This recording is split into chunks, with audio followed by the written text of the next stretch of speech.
Alrighty, it's 1:03 p.m. Eastern Standard Time, and welcome everyone to our second webinar in a new series focused on blockchain's ability to address major global challenges. Our second webinar is called Supply Chains in Global Pandemics, and we've got a great group of guests, and we're very much looking forward to getting started. Inarguably, there is no greater challenge that we all face today than the threat from COVID-19. COVID-19 has had a profound and major impact on our world. The economic costs are devastating and the human costs are unfathomable. I think it's fair to say that the world will be a very different place when the dust settles from this. So first and foremost, as we said last time, we hope that everyone is well. I'm sure most of you are holed away in your homes and following the social distancing guidelines in your respective countries all around the world. Above all, we want to make sure that everyone is staying healthy, and we have great confidence that together we can get through this. So we've launched this new series of major projects on pandemics, both the response to the current situation as well as the recovery.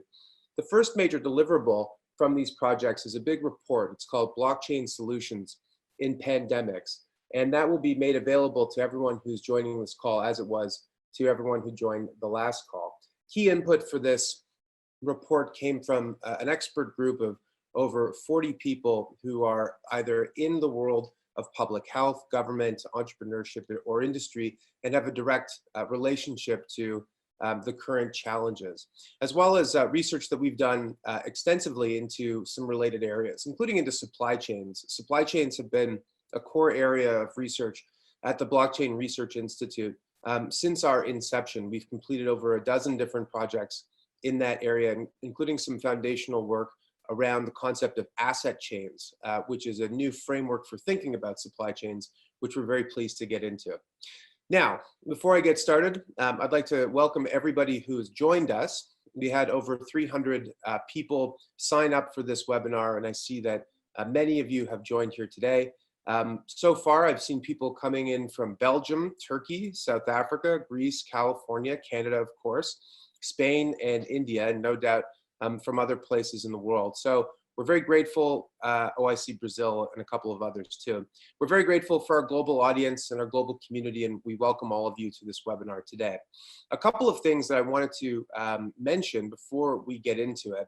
At the BRI, we do foundational work into blockchain use cases, opportunities, and challenges.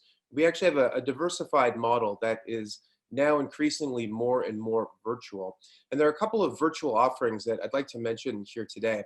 The first is that the Blockchain Research Institute has partnered with INSEAD, the #1 business school in Europe, and Coursera, the #1 provider of online education, to launch a series of MOOCs, massive open online courses that are focused on blockchain transformations to business, the enterprise, government, and beyond.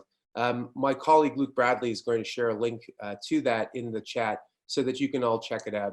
And then the other thing is that our newsletter is available for everybody, not just for our members. It keeps our community updated on some important information that's happening both at the BRI with our members and in the industry at large. And I'll have Luke, I think will share that as well, and I encourage you all to sign up for that too. Plus, BRG, our big event, hosted last year in Toronto in April of 2019, attracted over 1,100 attendees with speakers from over 50 different countries. Our event was actually supposed to take place last week in Toronto, and obviously given the current health concerns, we've postponed that. But we have new dates for that. It's scheduled for October 28th and 29th. And we encourage you all to check that out as well and attend if you're able to.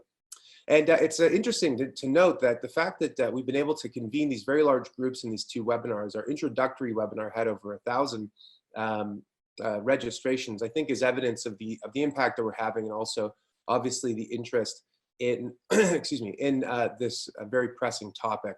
And we're very grateful today to have a terrific group of panelists who will be walking through some of the interesting opportunities and challenges as they see it. The format will be that I'll give some brief introductory remarks about the subject, and then we'll go into some prepared questions for our panelists. But we do encourage everyone who is listening in to ask questions in the chat. That is the easiest way for me to see it, and we'll try to get through them as best as we can.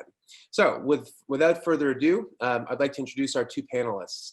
First is Dale Christie. So Dale Christie is a business fellow, blockchain strategist, domiciled in the Memphis, Tennessee area, and he works for FedEx. FedEx has been an early and active member of the Blockchain Research Institute, and Dale and his team, going right up to the CEO level, in Fred Smith, who also founded FedEx, have been very focused on what the next era of supply chain technology looks like. And blockchain has been really foundational to that. And so we're very fortunate to have Dale on this call. Dale is also the chairman of the Blockchain and Transportation Alliance, or BITA, as many of you might know, and is a member of the obviously member of the Blockchain Research Institute.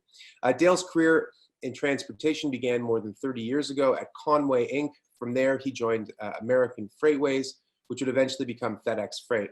In addition to his work leading the first proof of concept at FedEx using blockchain, he has extensive experience in strategy, quality, process improvement, portfolio management, human resources, operations, sales, education, risk, and standard development. Thank you, Dale, for joining us. Thank you. Our other panelist is Jim Regenor, the founder of Veritex. Jim is the founder and CEO of Veritex, which integrates blockchain and 3D printing to improve trust and affirm IP ownership in advanced manufacturing supply chains. Prior to founding Veritex, Jim spent several years at Moog, where he served as the business unit director for additive manufacturing and innovation. That's where we first met Jim, when Moog joined as a member of the Blockchain Research Institute, one of our first. Jim has been ahead of the curve as it relates to this technology, its impact on both manufacturing and logistics. And his work has been traditionally focused on leveraging blockchain to reduce counterfeiting in the aerospace industry. However, given the current pandemic, Veritex has quickly and smartly shifted its focus to supporting the supply chain for high demand medical materials. And I've already seen actually a couple of questions come in on that subject, so I know Jim will have lots to discuss. So blockchain and supply chains, let's talk about it. As I mentioned earlier, the economic costs of the COVID-19 crisis are devastating on a scale perhaps never seen before in modern times. At this stage, the human costs are also unfathomable. And this is one of those rare turning points in history. The pandemic, we believe, will profoundly change our economy, our behavior, and our society. Some leaders who failed this test will lose their jobs. Some governments that failed their people will lose their power. And many institutions, I think, will come under scrutiny and we hope potentially change for the better. The Blockchain Research Institute's mission is to help realize the new promise of the digital economy. It's a new promise because we're in a new second era of the digital age, where technologies like artificial intelligence and machine learning, the Internet of Things, robotics, biotechnology, augmented reality, VR, and so forth, are leading to some unprecedented new opportunities. These technologies have not really stormed in, more they've developed slowly in an uneven way across various industries and around the world. But as our research shows, these technologies are now relevant as never before, not just to business and the economy, but to the future of public health and the safety of global populations. Traditional systems have failed, and we believe it's time for a new paradigm. And to borrow a phrase from Victor Hugo, there is nothing more powerful than an idea whose time has come. On supply chains in particular, supply chains, as we know, are critical infrastructure for our globally connected economy, and COVID-19 has put them under tremendous strain, exposing potential weaknesses in their design. We must build supply chains that are transparent, where information can be accessed quickly, and where participants can trust that information about goods are accurate. Blockchain serves as a so-called state machine that allows us to know the state of not only our suppliers, but also the assets themselves. Now, many of these changes to supply chains are beyond the time frame of this current crisis. but many can also be implemented quickly. And that's going to be a big focus of our discussion, is how do we address the current crisis and how do we prepare for the future? An important stakeholder in all of this, perhaps surprisingly, are governments. And we believe that governments must wake up to the blockchain opportunity. For starters, we've recommended in the report that every national government should create an emergency task force on medical data to start planning and implementing blockchain initiatives. They can stimulate the development of technology firms working on solutions described here. And of course, governments have some of the largest and most complicated supply chains, many involved in producing critical medical provisions. And we believe that they should rapidly pilot asset chains, as we will discuss. The future is not something to be predicted, it's something to be achieved. We've got some people on this call today who are doing exactly that. And without further ado, let's jump into the discussion. So Dale, I'd like to start with you. You're deeply involved in supply chains, to say the least. And it turns out that many supply chains have been put under strain as a result of this crisis. So maintaining these fragile global supply chains for key PPE or medical equipment has been a big priority for governments, hospitals, corporations, just about every stakeholder in the economy. What are some of the challenges when it comes to maintaining and managing these vast international supply chains during a crisis like this? Well, hi, Alex. Thanks again for allowing me to participate in this. Always happy to help BRI, and it's just fantastic work and research. Supply chains are a complex series of silos, not only for product, but also for data. The more complex, the more friction, the more costs, and the more delays. If you think of some situations like when people are preparing for a flood and they're working together to put sandbags down, one person hands it to the next person and the next, and there's this series of touch points, and it's not very efficient. A supply chain, especially a global supply chain, could be thought of as a similar example, only every time one person hands the item off to the next person, there's also essentially a document that needs to be signed and verified and move with that process as well. When we snap our fingers in something like a pandemic, it's not like we can just go faster and faster because the current process is the current process.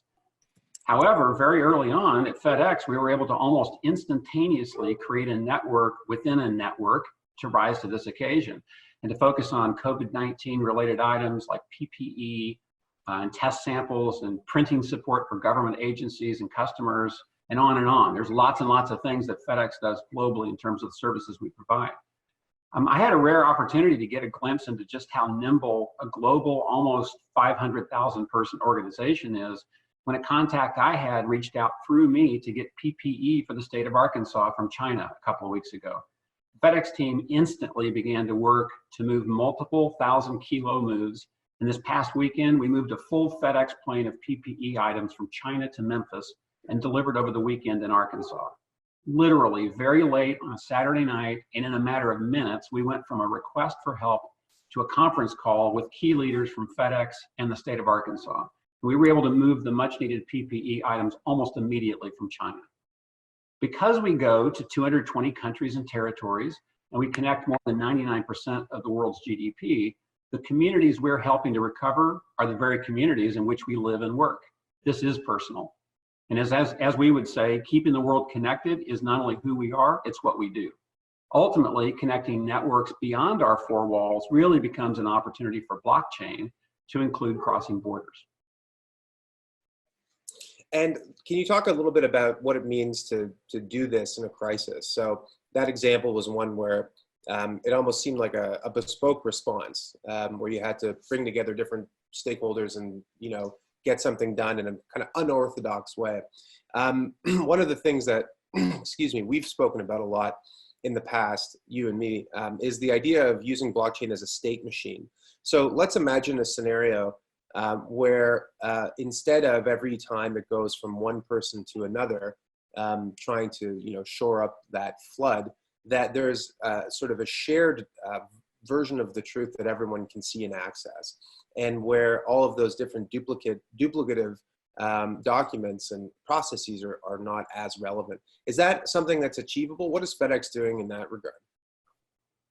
Well, again, we think that there's a lot of consortia work going on. There's a lot of those kinds of things. And we have participated and we're involved with some of those things as well. Ultimately, to scale this thing, we think it's going to take a big open global village to do it. And unfortunately, in a case like this, we're not really able to snap our fingers. We, the globe, are not able to snap our fingers and make this happen very quickly. Certainly, we see that moving forward. When you look from the International Space Station example, there's no companies, there's no industries, there's no borders. And in this pandemic, we are living that in real time, right? You can close one state and the next state over is open, et cetera, et cetera. The supply chain works the exact same way.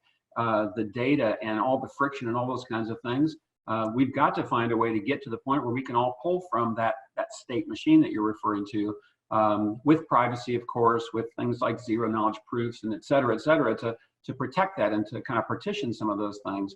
But that's what we have to figure out very quickly. And there are some examples, and I think we're going to explore some of those things today in the supply chain. I think what Jim's doing is a fantastic example of some of that, of how you can quickly pivot into an area that's needed. From a global supply chain point of view, unfortunately, I think it's a lot more complex than that. So in our case, internally, we had the ability to literally create essentially an airline within an airline. We did so quickly. We've had a pandemic plan for many, many years. And early on, of course, due to all of our, couple of hundred or so flights to and from China each week, we were involved with this very, very early on. So those have been in place for quite a while at this point.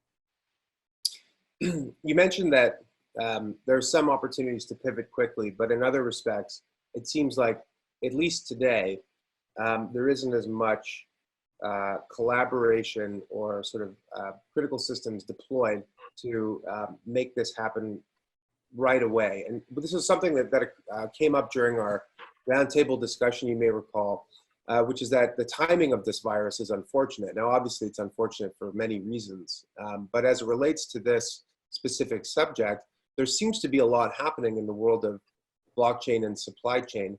But at this point in time, not all of these systems are ready for prime time.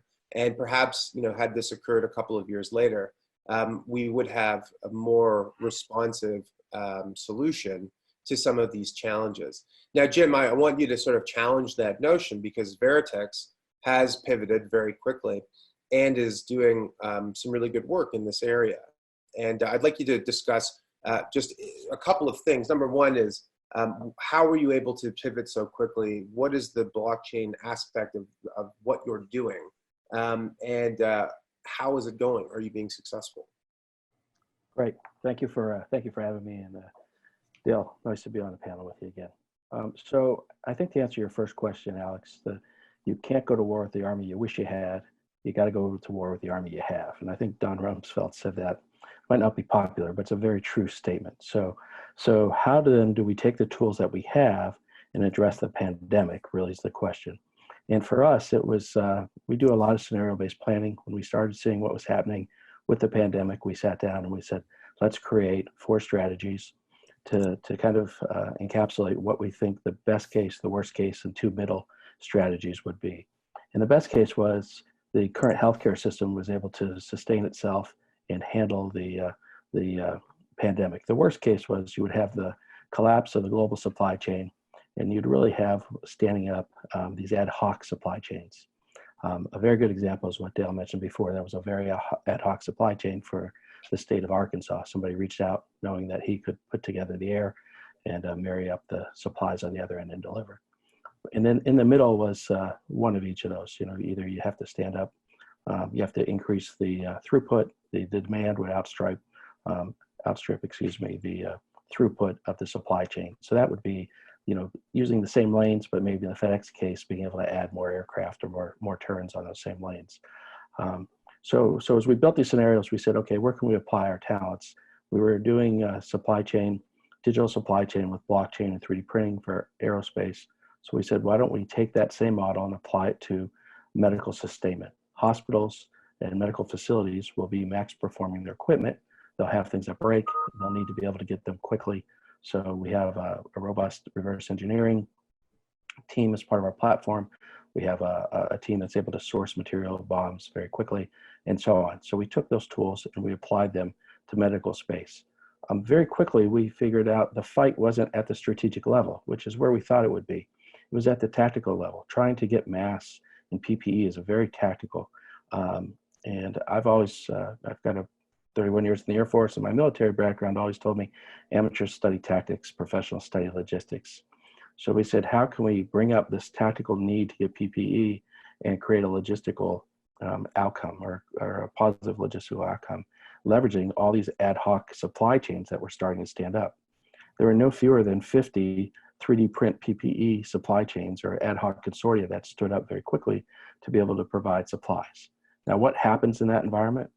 There's not quality control. There's not the typical things you have in manufacturing. So it induces some risk, but often it's a low risk, high reward type of scenario. So you can keep pushing them through. So what we found was we would apply those talents to try to consolidate or provide an aggregation platform. With these ad hoc supply chains, another phenomenon happened that I don't think anybody anticipated, but the same things happen today, day to day, on a lot of marketplaces. There's ghost listings.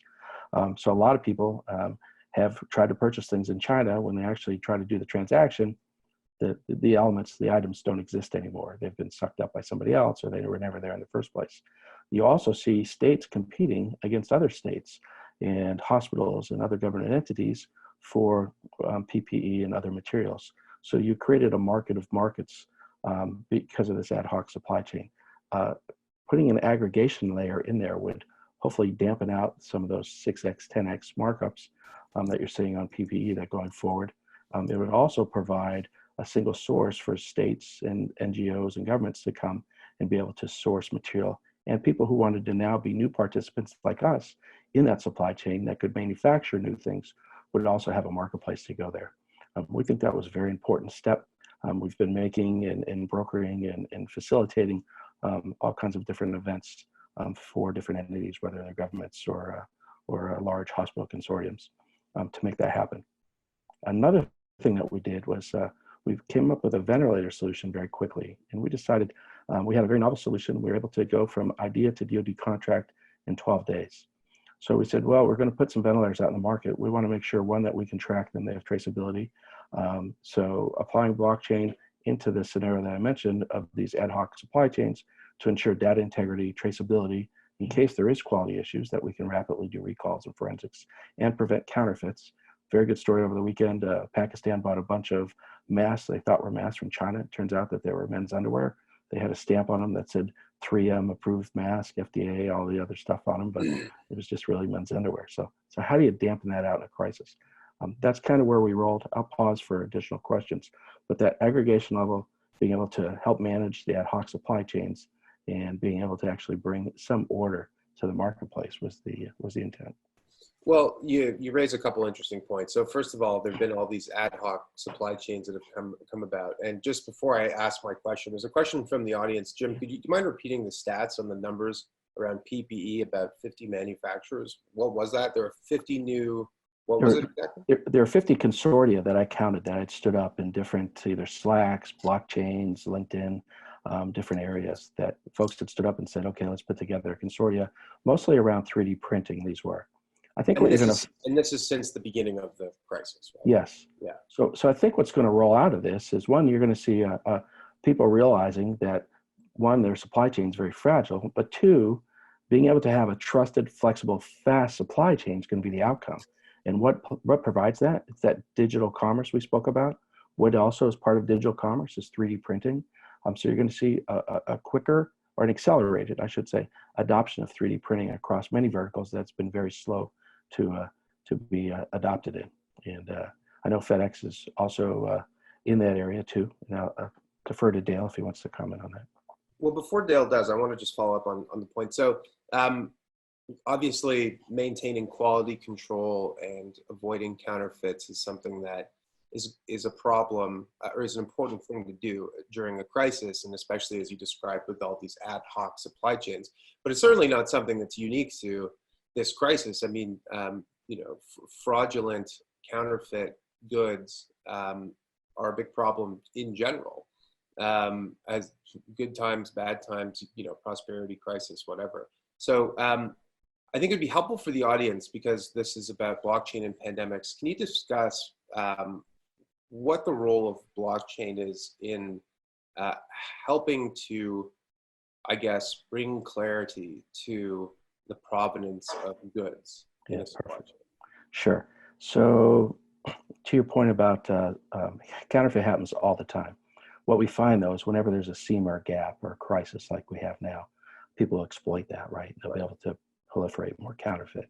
So the value of a blockchain in this scenario is really being able to provide that counterfeit mitigation. So actually getting the provenance, the track and trace all the way from the initial order through all the steps that take to fulfill the order or to manufacture the good, having those recorded in a digital workflow, and then having the items and big items serialized in a blockchain serialization, so that in the case of an issue, you can very quickly do rapid forensics.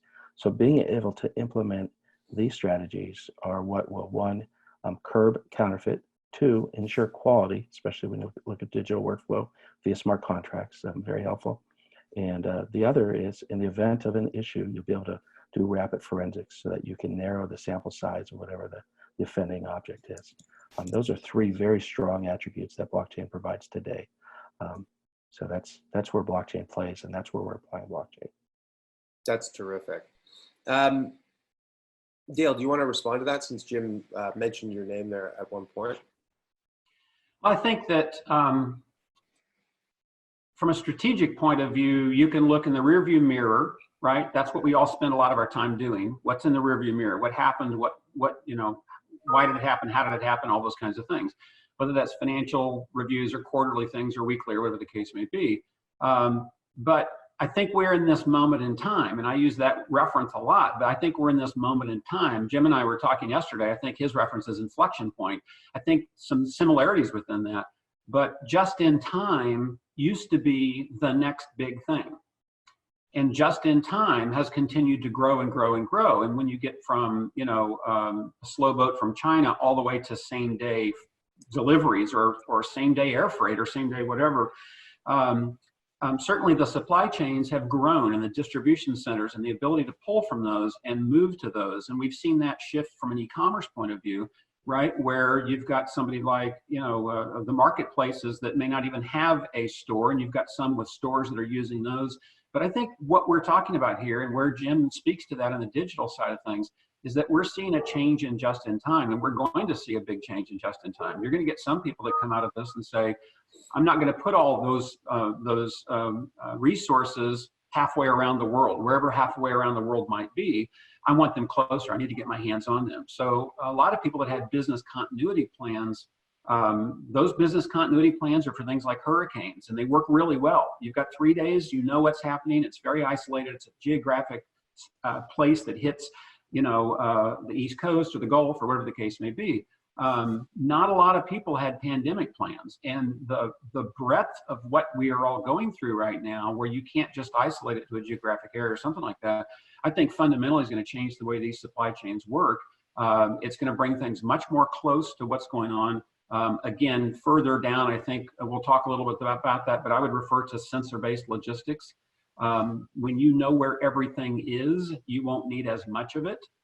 Therefore, you can get your fingers on it much more quickly. And when you start combining that with analytics and data and all the rest of those things, I think it looks very different moving forward. Not today, not tomorrow, not next week, but this is a shift. This is that inflection point that Jim refers to, or the moment in time that I'm referring to. I think it really causes us to have to really rethink a lot of what we have always thought of in terms of supply chain and global supply chain.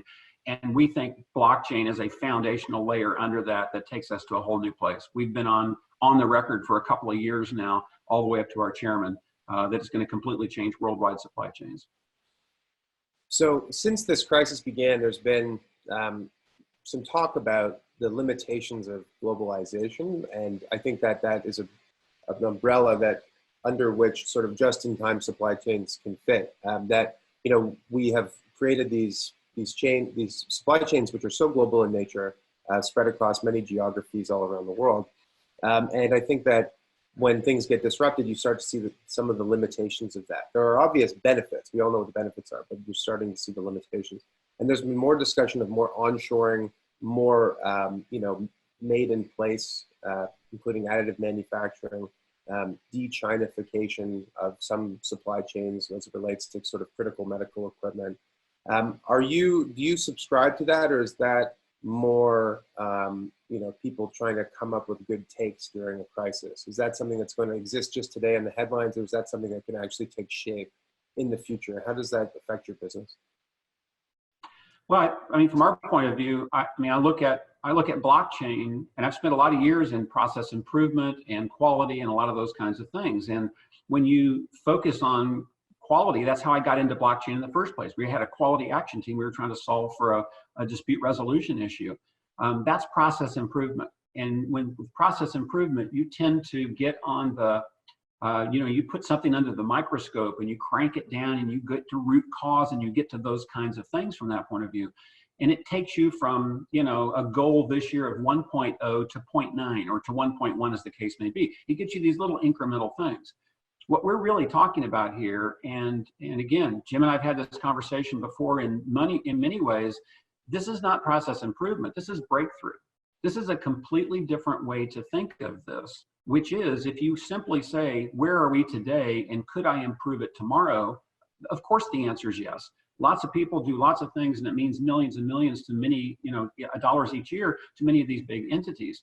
However, again, think of that example that I used where people are picking up sandbags and I hand it to Jim and Jim hands it to Alex and Alex hands it to Hillary and Hillary hands it to, if Jim and Dale are supply and demand and we can find each other in a trusted environment, we may not need all those steps in the middle of that.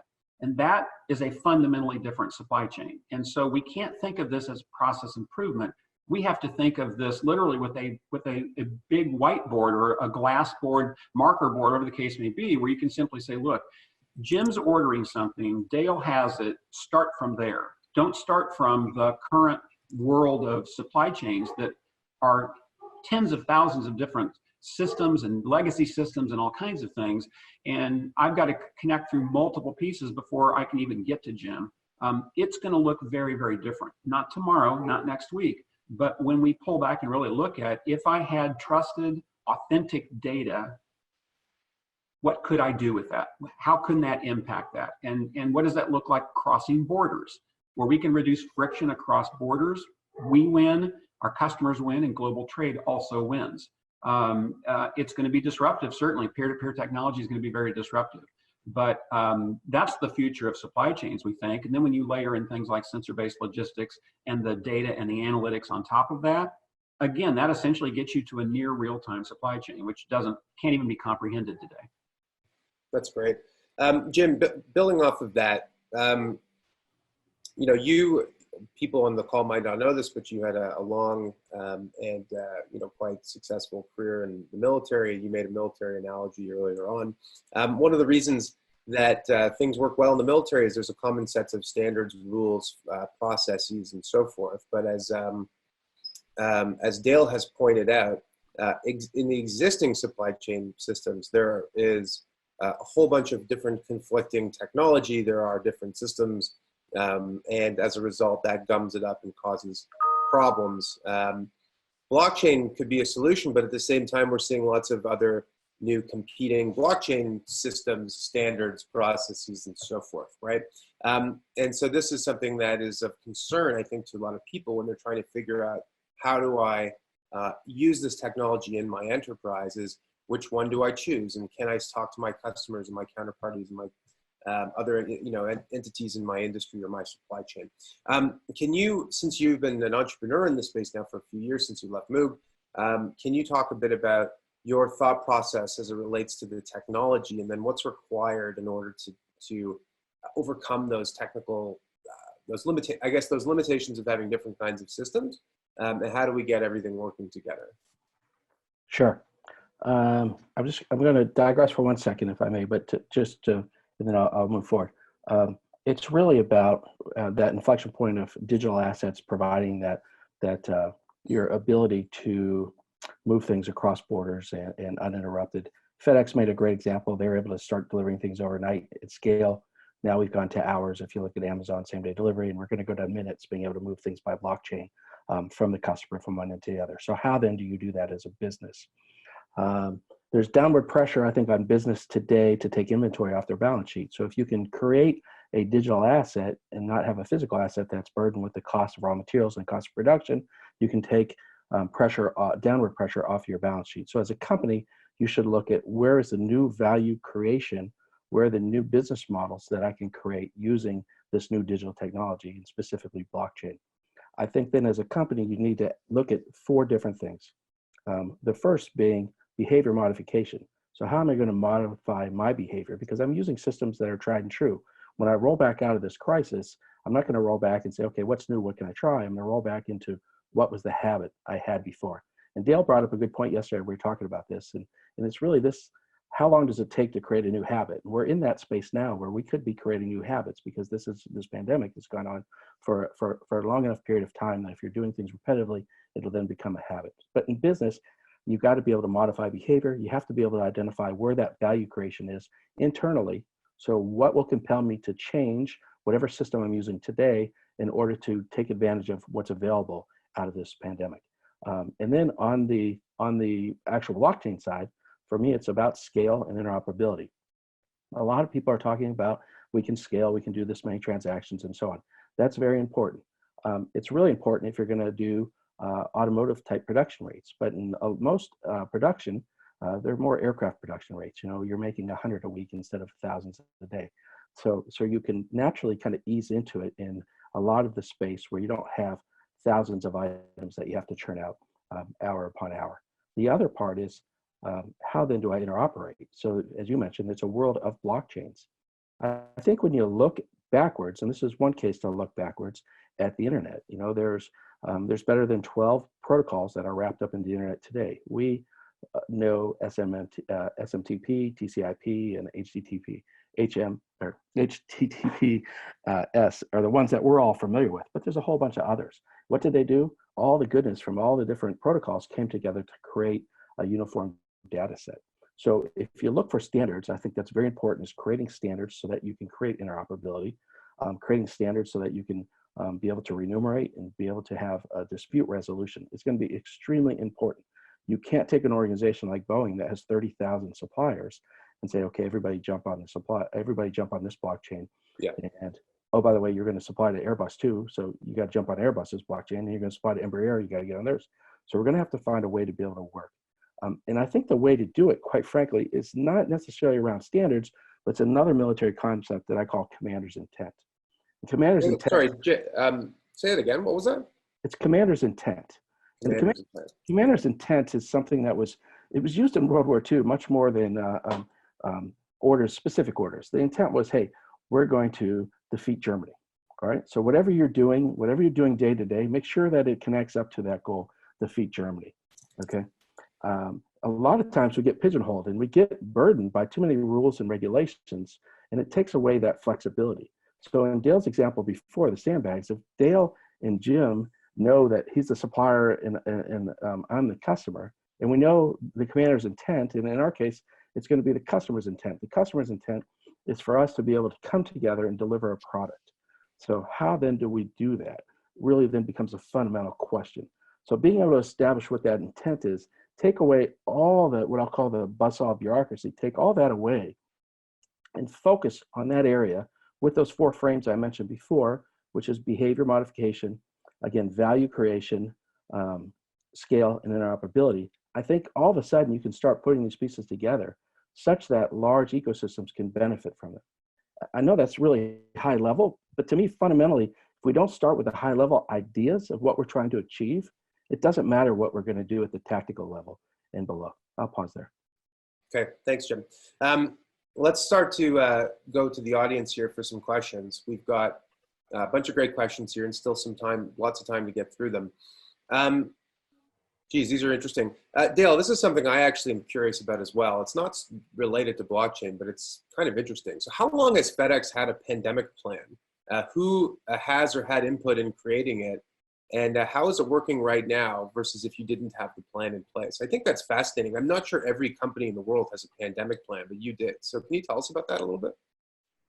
I don't know a lot about it. I can tell you that for a period of time, I owned the business continuity portion of the operating companies. And I know the gentleman that's in charge of that. And so he and I know each other, and we've communicated since this. But I mean, we've been going to China. We were one of the very first people to go to China. For decades, we've been going to China. And so just briefly back to the last point that Jim made, the process improvement piece of this would be to crank the microscope. The breakthrough piece of this, sometimes it's actually easier to look at an opportunity or an issue or a conversation like blockchain from that International Space Station view, where it actually clears it up. It's actually not more complex, it's actually simpler to be able to look broadly at this. So because that's our default position on many things, including blockchain, that would also be the default position for something like a pandemic, which is you can't control the air, 6 feet from you or next state over, whatever the case may be. It's not a hurricane, it's not a tornado, it's not an earthquake. It's something completely different. So I don't actually have the dates from that point of view. It's not new. It's been out there for years and years. From all that I can determine, I'm sure that it's being revised by the moment. I'm sure any plan, just like think of military going into battle, that plan lasts until the battle starts, right? So here we are in this battle, and I'm sure that they've revised it constantly since that time. That being said, having a starting point for a global logistics company also allowed us to move very quickly to mobilize the right things, to essentially create an airline within an airline, and then react accordingly to this scenario, this pandemic, as opposed to what could have been another one years ago or a different type, whatever the case may be. And so, again, we've continued to move very quickly and respond. We're working with all, with the government. We're working with all 50 states. We are aligned very tightly with all of them at this point. Yeah, no, I know that FedEx has been a great partner at the government level, both federal and state, in getting stuff done. You said everybody has a battle plan until they go into battle. Mike Tyson said everybody has a plan until you get punched in the face. And that's kind of what this is, a bit of a punch in the face. Yeah. What was that, Jim? Yeah. So Alex, it's in the military, we always say no plan survives execution. The real value of the plan is the planning, right? In being able to bring people together and do that scenario-based tabletop or desktop of, hey, what if? And being able to work through those, because you don't know through the fog and friction of the event what's actually going to be required. But you do know that if you assemble a good team, you'll be able to then work your way through that fog and friction. And that's the value of planning, of a plan is the planning. Value of the plan is the planning. I like that. A couple questions here just on scaling blockchain solutions. What kind of blockchain is best suited to support these supply chain use cases? Is it fully decentralized open platforms like Ethereum? Is it enterprise, geared solutions offered by professional services firms? Is it something in between? What are you thinking about, as you take the step from going on the record saying that this is important and doing trials and tests and taking steps to actually implementing it? Maybe Dale, do you want to kick things off on that one? Yeah, you're not going to like the answer, but my initial response is it depends. Right? So, I mean, I like that answer because it's got some nuance and, Well, part of the point is one size will never fit all, right? One size rarely, if ever, fits all, and that is no different here. So, I mean, Walmart has a long history of involvement in blockchain going back into the early food safety days. They have essentially a private blockchain for all of their leafy green providers. And again, I don't have lots of details around it, but I've seen what's in the public. And so if you're going to work with Walmart in that space, they have created a blockchain that I'm confident is very effective at driving up and ensuring authenticity and food safety and all the rest of those things. So put that out there as one example. Another example is what we are talking about, which is we believe from a global commerce point of view, we actually don't think the consortium model will scale. And a slightly deeper dive on that is if Alex and Jim and Dale all have a good idea and they're kind of treating this like the internet. Okay, well, we're three smart folks, and if we could get a little money, we could build a product and we could make a little money on it and go from there, from that point of view. That may be true in certain aspects, but we don't believe that that is true in global commerce. We think it's going to take a big open village. By contrast, so the three of us have now signed an NDA, and now we've invited Hillary, and Hillary's now in there, and Luke is now in there, and everybody signs NDAs, and it doesn't scale very well. You get to 5 or 10 or 100 or 1,000 or 5,000 or whatever the case may be. But there's tens of thousands of companies in the global supply chain.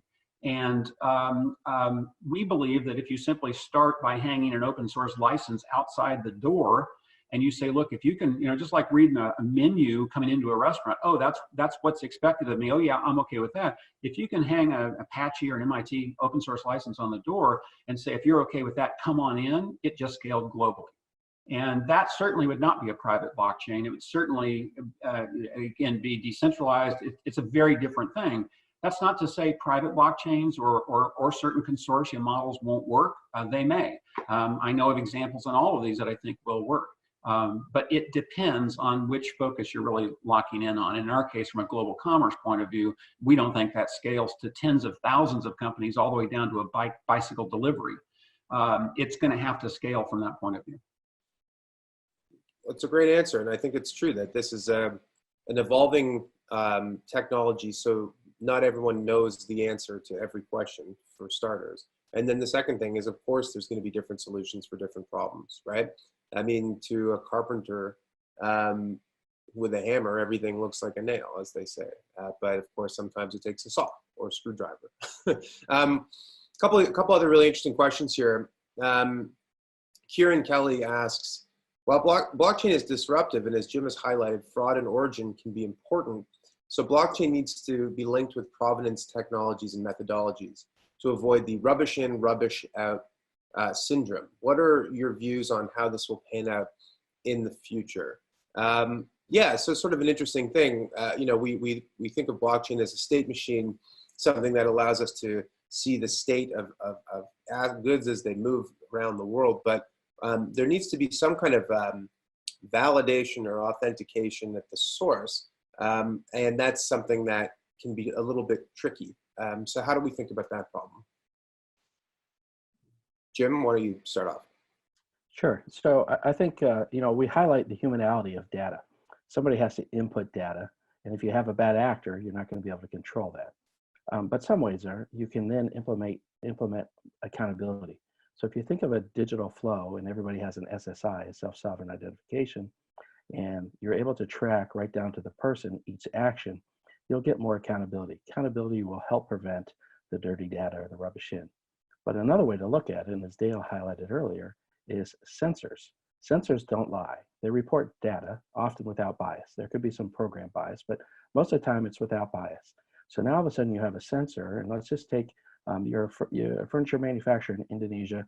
You put everything on a container, it goes to a freight forwarder, it goes to a ship, it gets offloaded at the port of Long Beach and put on a truck and gets to a distribution center where that container is broken down. The first guy who opens up that container and sees that everything's trashed, he's the guy who's stuck with the insurance somewhere in there. So think if you got a sensor on that box with an accelerometer on it, and perhaps the ship was in a storm in high seas and it got tossed around, you could create what I would call a proof of event. And that proof of event would say, hey, on this day at this time, this container accelerated or exceeded these G limits, and nothing else happened on that record. You would then be able to go back to the insurer and say, hey, look, this was an act of nature, or this is on the shipping company, or so on. Yeah. But you would have much better data, and you would have data without bias, which is really what we're after. So the rubbish in, rubbish out may not be intentional. It just may be data that's inputted with a bias through the humanality piece. So I think accountability and then having direct data sources will help combat that.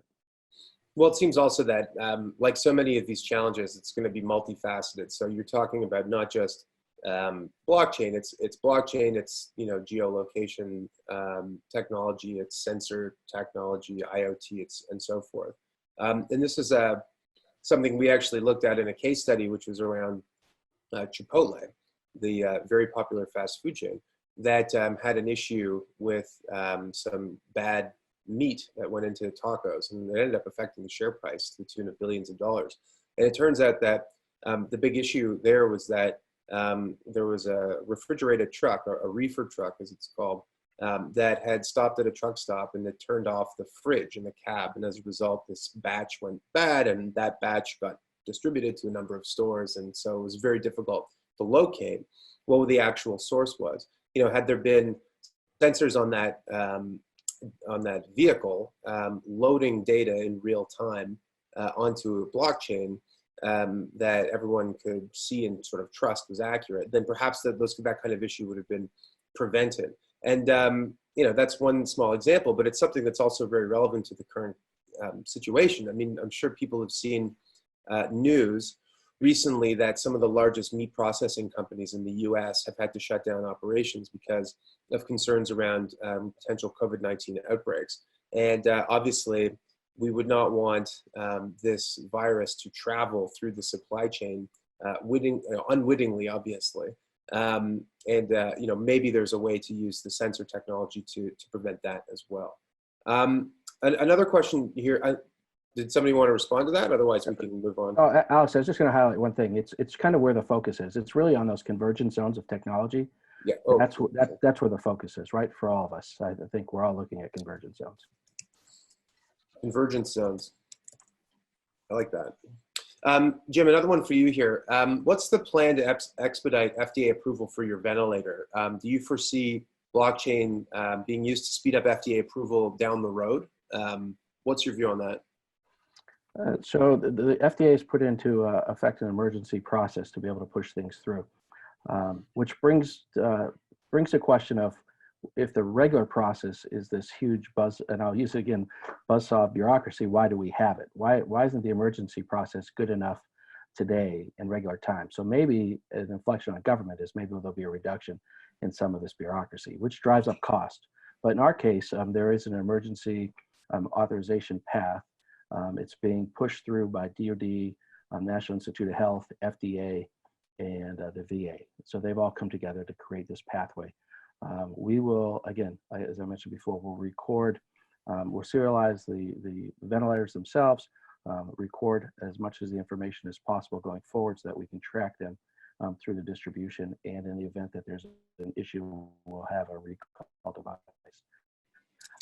That I think will be novel to the FDA right now. I don't know of any other ventilator solution that's doing that, but that's something that we want to help us, or we think will help us gain that FDA approval. Interesting. Okay. One of our panelists says that they've actually done at nsf.org done a case study looking at livestock identification using geofencing, DNA, RFID, and some other technologies as well. So yeah, there are groups out there that are looking at this and doing that, which is great. We are, yes. Dale. I'm sorry, let me just jump on that. Again, at its simplest, at its most basic element, we're really still just talking about data. Yeah.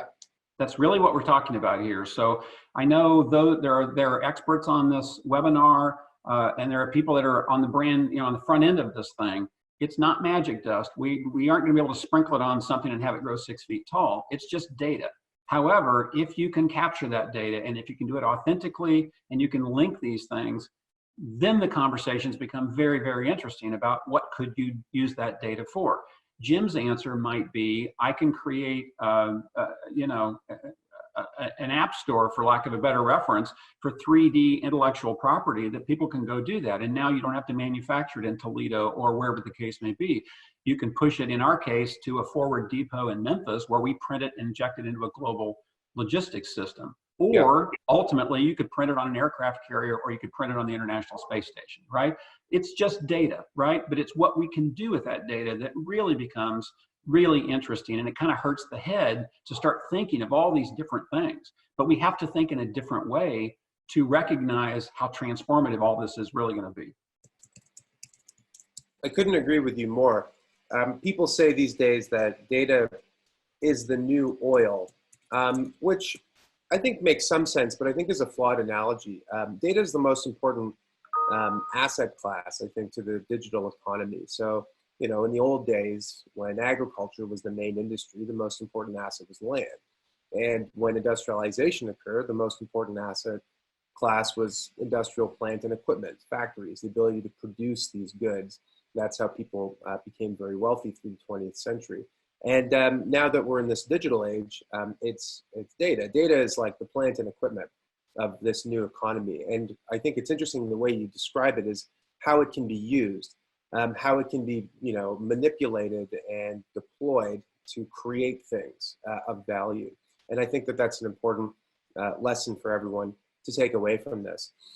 We're at the end of the hour. I want to just sort of go back and talk about some of the key things that came out of this. So Jim said, you can't go to war with the army you wish you had. You have to go to war with the army that you have. And on this idea of military planning, the idea of commander's intent. And it's interesting, Jim. There have been a lot of unsuccessful wars where this problem of mission creep has occurred, and soldiers fighting don't really know what the end goal actually is. So when you're going to war against this virus, I think we have to think, how do we control it? How do we treat people? How do we solve problems? And I think that's really important. Dale said to think differently, to assemble a good team. And you've said before in the past that blockchain is a team sport, and it's going to take a multidisciplinary approach. When it comes to technology, it does depend. Every situation is different. We have to apply solutions to different problems as they arise. And Jim, you also mentioned this issue of convergence zones, which I thought was very interesting. This idea that we're entering into this, fourth industrial age. There's a whole suite of new technologies that are growing in importance in this economy. It's not just one or the other. And to solve business problems, it's going to require all of those different technologies converging together.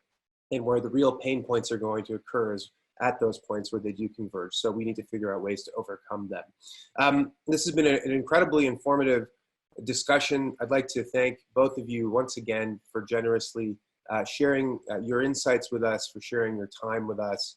And we look forward to inviting you back for future discussions. This is clearly not something that's going away.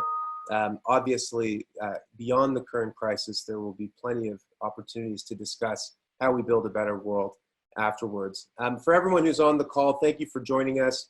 I'm going to have Luke once again just put into the chat where you can sign up for the newsletter, where you can find out more information about our big event in the fall, BRG, and also the online course material where you can learn up on asset chains and other aspects of supply chains and blockchains.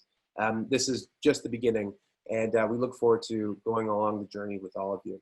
So thank you very much, and everyone have a great afternoon. Thanks, Dale, and thanks, Jim. Thank you. Thanks. Take care.